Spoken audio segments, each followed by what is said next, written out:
এই যে আমরা মিছিল টিছিল দিই, তখন ওই যে টিভির বাক্সে রাত 12টায় বয়, ওখানে বইয়ে বাপসাপ কি মনে করে এই দেশের মালিক ওরা। অবুঝে আলোচনার সময় আমরা কেউ শুনি না, আমাকে ঘুম আসে না। কালকে আমরা কাম করবো, আমরা তোর দালাল না যে বিদেশ থেকে টেহা পাইয়া বড় কথা কই, কথা কয় না। আমাকে কাল কাম না করলে তো ঘরে চুলা জ্বলবে না, পাইলা উঠবে না। তুই তো বেটা বাইরের থেকে টাকা পাস, তুই তো দালাল, তুই এজেন্ট, তুই চাটুকার। তুই রাত 12টার সময় ওখানে বসে চাপা মারো, সেটা আমরা শুনি না।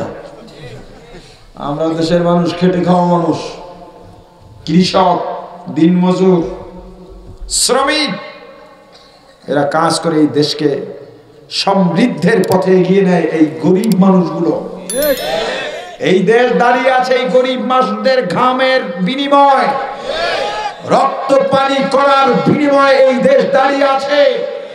এদেশের বড় লোকরা এসিতে ঘুমাতে পারে এই গরিব মানুষগুলোর জন্য। এদেশের বড় লোকেরা ভালো ভালো গাড়িতে চলতে পারে এই গরিব মানুষগুলোর ত্যাগের বিনিময়। তোমার লেকচার শোনার টাইম নাই। ওই জায়গায় বসে তখন ওরা বলে ইসলাম অর্থ তো শান্তি, তো হুজুররা মিছিল করে অশান্তি করে না। এবার বুঝছেন ইসলাম অর্থ শান্তি করতে আইছে। তারা ওখানে বসে আর একটা তাফসীর করে, লাকুম দীনুকুম ওয়ালিয়া দীন, যার যার ধর্ম তার তার।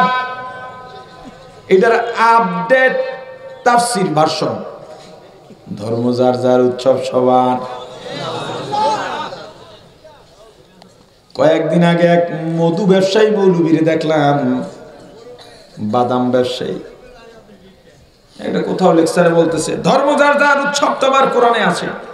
আরে কয় কি, আগ্রহ বাইরে গেল শোনার জন্য। কয় কি রে, পরে দিয়ে দলিল দিতেছে লাকুম দীনুকুম ওয়ালিয়া দীন, যার যার ধর্ম তার তার, যার যার ধর্ম শেষে পালন করবে। এজন্যই তো বলি এত মূর্খ আমাদের সমাজে বেড়ে গেছে। বক্তাদের নিয়ে সমালোচনার শেষ নাই। এই এত টাকা নেই, এই এলেম নাই, এই ওয়াজ ভালো করে না, এই কৌতুক মাছ, গলা কাটা বক্তা, আর অনেক কিছু। আমি বলি আপনি ভুল জায়গায় পড়ে আছেন। এইভাবে 1000 দিন বলবেন, 1000 বছর বলবেন, ওয়াজের ময়দান শুদ্ধ হবে না। কেন? আমাদের দেশে একটা গাছ আছে যে এই গাছের ফল খাইলে মানুষ পাগল হয়। আমাদের অঞ্চলে অনেক ছিল, আপনাদের অঞ্চলেও পাবেন। জানেন এটা আপনারা? দুত্রা ফল বলে আমাদের দিকে, দুত্রা। এটা খাইলে মানুষ কি হয়? এখন আপনি প্রত্যেক বছর যখনই ফল দেয়, ফলগুলো ছিঁড়ে আনেন, ছিঁড়ে আনছেন, পরের বছর কি ফল হবে কি হবে না? এবার জোরে কর না, হবে কি হবে না? এখন আপনি আবার আনছেন সিরা, পরের বছর হবে, আবার আনছেন পরের বছর হবে। এখন আপনি ফেসবুকে লিখতেছেন এই গাছটা বড় খারাপ, এত সিরা আনি, এরপরে এই মানুষের ক্ষতিকর এটা হইতেছে। এর লজ্জা শরম কিছু নাই, এর মানবতা নাই, এত সিঁড়ি তবুও হয়। জীবনে ফল দেওয়া বন্ধ করবে যতদিন বাচ্চা আছে। বরং তুমি বোকা, শিকড় সহ মূল সহ গাছটা উঠায় ফেলো। আর ফেসবুকে লেখা লাগবে। তুমি যে বললা বক্তারা কন্টাক্ট করে, টাকা নেয়, এটা করে সেটা করে, শিশু বক্তা, অমুক বক্তা, এই সেই বক্তার সমালোচনা করে কোনো লাভ নাই। তোমার কথার সাথে আমি একমত, তবে তোমার সমালোচনার পদ্ধতির সঙ্গে আমি একমত না। আজীবন বলবা কোনো কাজ হবে না। এবার আমাকে বলেন 12 ইঞ্চি, 13 ইঞ্চি, 14 ইঞ্চি কানা লুলা খোড়া লেডিস থেকে জন্ডিস হইছে, শিশু বক্তা স্টেজে বসায় কে? আমি যদি এখানে দাওয়াত না পাই, আপনারা যদি আমাকে না বসান, আমার বাপের ক্ষমতা আসেনি এখানে বসে আপনাদেরকে কথা শোনানো। তাহলে লেডিস বক্তার দাওয়াত দিল কারা? কথা বলে না। শিশু বক্তার দাওয়াত দিল কে? লেডিস জন্ডিস এখানে বসাইছে কে? জোরে বলেন। 26 ইঞ্চি কে বসাইছে? বেআলেম বক্তা কণ্ঠ ভালো দেখে এখানে কে বসাইছে? কমিটি নিয়ে কথা কন,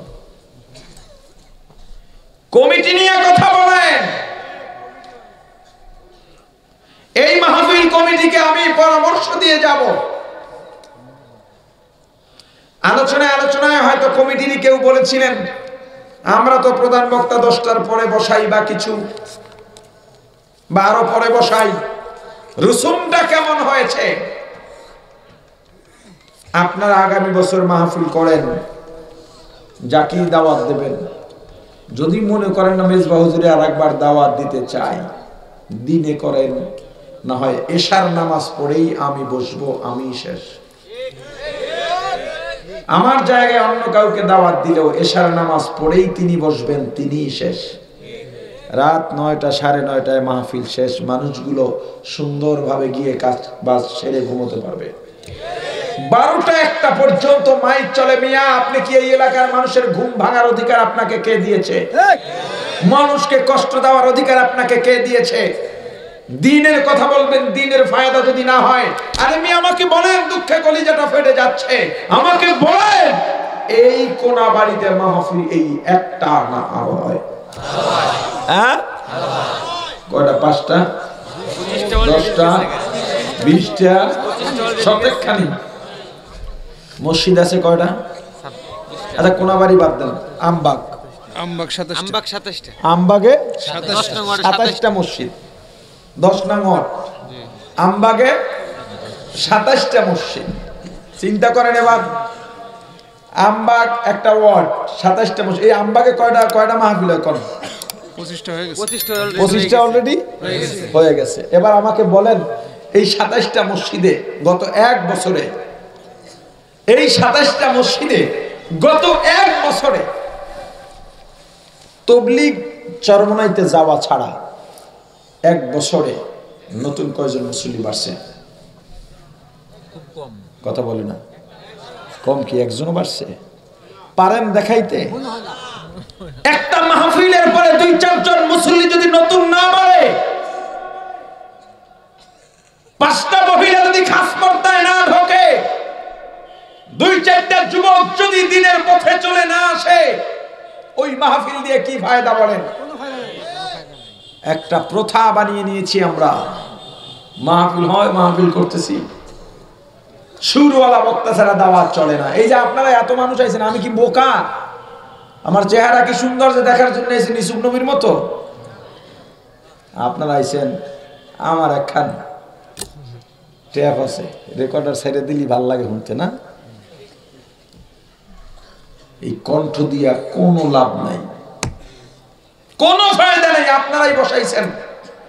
আমি আলেম, আমি কিছু জানি কি জানি নাই তাহাকিক আপনারা করেন নাই, এটাই ঠিক। ওনারে দায়িত্ব দিচ্ছেন, উনি চিন্তা করছেন, উনি জানে মেজো ভাই হয়তো কিছু জানে, বা উনি আমার ব্যাপারে জানেন বিদায় আমার উনি চুজ করছেন, চয়েস করছেন। যদি উনি না জানতেন আমার ব্যাপারে, বা আমার জায়গায় অন্য কেউ মসজিদের খাদেম সাহেব ওয়াজ করতেছে, তাহলে তারে দাওয়াতের ব্যাপারে ওনারে রাজি করাইতে পারতেন না, আপনারা নিজেরা গিয়ে আনতে পারতেন। এই মাহফিলগুলো এত গুরুত্বপূর্ণ ছিল এই জাতির জন্য, শুধুমাত্র আমাদের নিয়ত আর পদ্ধতির কারণে, আর আপনারা কণ্ঠভক্ত হওয়ার কারণে এই মাহফিলগুলো বেফায়দা হয়ে গেছে। আরে মিয়া, এই মাহফিল দিয়েই ইসলামের বিজয়, ইসলামের স্রোত বয়া দেওয়া যায়। এই যে আপনারা আসছেন, কেউ কষ্ট নেবেন না, রাগ করবেন না, ক্ষমা সুন্দর দৃষ্টিতে দেখবেন। প্রায় অর্ধেক মানুষের মাথায় টুপি নাই, যেগুলো দেখা যায় বেশিরভাগ ওই যে শীতের টুপি, মাথায় ঠান্ডা লাগে। দেখেন না, আমারও ঠান্ডা লাগছে, বেশি ঠান্ডা লাগতেছে, শীতের টুপি। আর এমনি যে টুপি মাথায় দেয় ঠিক আছে, এখন আমার কবে যে হুজুর এই দেয়, হুজুর এই টুপি লইয়ে টানাটানি করে।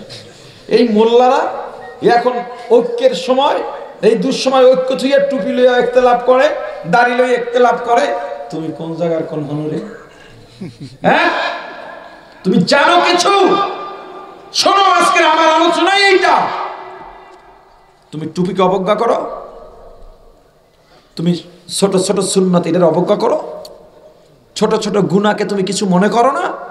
তোমার জাহান্নামে যাওয়ার জন্য এটাই তো যথেষ্ট। ইবলিসও তো এটাই চায়। টুপি মাথায় দিলে না দিলে কিচ্ছু না, তবু তুমি একটা পরিবেশ আছে, ঈদের দিন জামাটা নতুনটা গায়ে দাও, এটা জায়নামাজ নাও, একটু আতর লাগাও। তুমি থানার অফিসার, এখন অন ডিউটিতে আছো, ইউনিফর্মটা পরো। তুমি স্কুলের ছাত্র, এটা করো। তো ওয়াজের ময়দান, তো এখানে তো একটু টুপিটা মাথায় দিয়ে যাওয়া দরকার, এই পরিবেশটা তো সেই আবেদন রাখে না, কিন্তু আপনারা দিয়ে আসেননি। আমি আপনাদের দোষ দিচ্ছি না, এটা আমাদের সিস্টেম এভাবে পাল্টে গেছে। আমরা যখন ছোট ছিলাম, আমাদের আরো সিনিয়র জেনারেশন যারা আছেন তারা আমার এটাকে আরো বেশি অ্যাকসেপ্ট করতে পারবেন, তারা আরো বেশি জানবেন। আমাদের ছোট সময় আমরা দেখেছি ওয়াজ মাহফিল মানে ওই এলাকাটা কয়েকদিনের জন্য পুরা দিনদারে পরিণত হয়ে যাওয়ার দৃশ্য থাকতো। মহিলারা রাতে, আমাদের দিকে ভ্যান চলে, রিক্সা নেই, ভ্যান ভরে ভরে মাহফিলে যাইতো, সবাই বোরকা, রাইট বোরকা, এরপরে ছাতি আছে প্রত্যেকের লোক, এরপরে গিয়ে বয়ান শুনতো। আবার প্রত্যেক ভ্যানের যে কয়জন মহিলা, তাদের অভিভাবকরা, মাহারামরা আর এক ভ্যানে থাকতো, সেবে তাদেরকে নিয়ে আসতো। পুরুষরা প্রত্যেকের একটা ব্যাপারটাই ছিল অন্যরকম। এখন মাহফিল উপলক্ষে কসমেটিক্সের দোকানও বসে, জাদুকররা আসে, খেলা দেখায়, ক্যানভাসাররা আসে।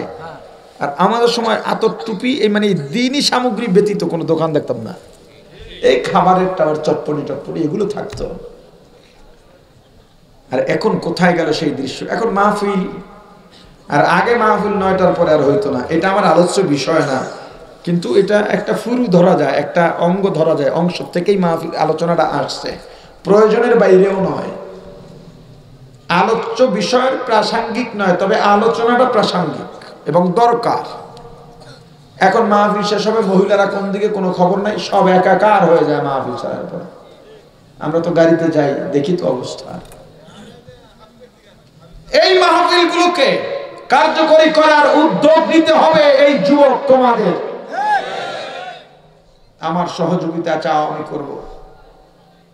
আমার পরামর্শে মাহফিল করতে চাও, এখানে যে খরচ, একেবারে ওয়াইজিনে কেরামের সব খরচ নিয়া, তার থেকে অর্ধেক খরচে না পারলেও তোমাদের বাজেটের থেকে কম খরচের চেয়ে সুন্দর মাহফিল, কার্যকরী মাহফিলের পরামর্শ আমি তোমাদেরকে দিতে পারবো ইনশাআল্লাহ।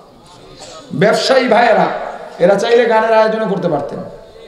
31st নাইট উদযাপন উপলক্ষে এখানে ব্যান্ড পার্টি আনতে পারতেন কিনা? ব্যবসায়ী মানে তাদের টাকাও তো আছে, তারা চাইলেই তো পারতেন।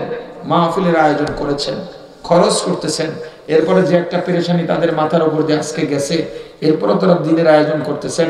এই আয়োজনটা কাজে না লাগলে, শ্রমটা যদি বৃথা যায়, কি লাভ বলেন?